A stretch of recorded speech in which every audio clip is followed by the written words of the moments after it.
उज्जैन के नीलगंगा थाना क्षेत्र में हुई कांग्रेस नेता गुड्डू कलीम हत्या के मामले में लगातार खुलासे हो रहे हैं।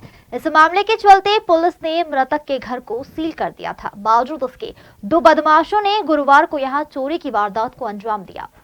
पुलिस ने इस मामले में खुलासा करते हुए कहा कि इस चोरी की वारदात को मृतक के परिजनों द्वारा ही अंजाम दिया गया है, जिसमें जम्मू और परवेज का नाम सामने आया है। पुलिस ने मामले में प्रकरण दर्ज कर इसकी जांच शुरू कर दी है।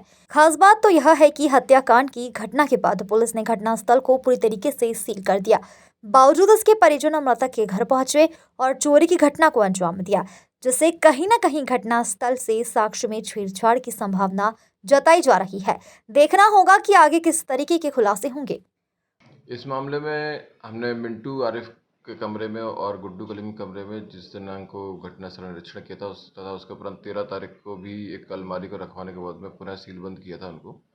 और सीलबंद स्थिति में जब हमने सीलबंद किया था सभी चीज़ें बिल्कुल सुरक्षित थी। लेकिन कल जब आरिफ को लेकर उसके लाइसेंस और कुछ कारतूसों की जब्ती के लिए उसने अपना मेमो दिया था, उसमें पहुँचे तो जब देखा गया तो सील तो व्यवस्थित लगी हुई थी, लेकिन कमरे के अंदर खुलने पर कमरे में सामान अस्त व्यस्त था, उसका लॉकर भी टूटे हुए पाए गए थे।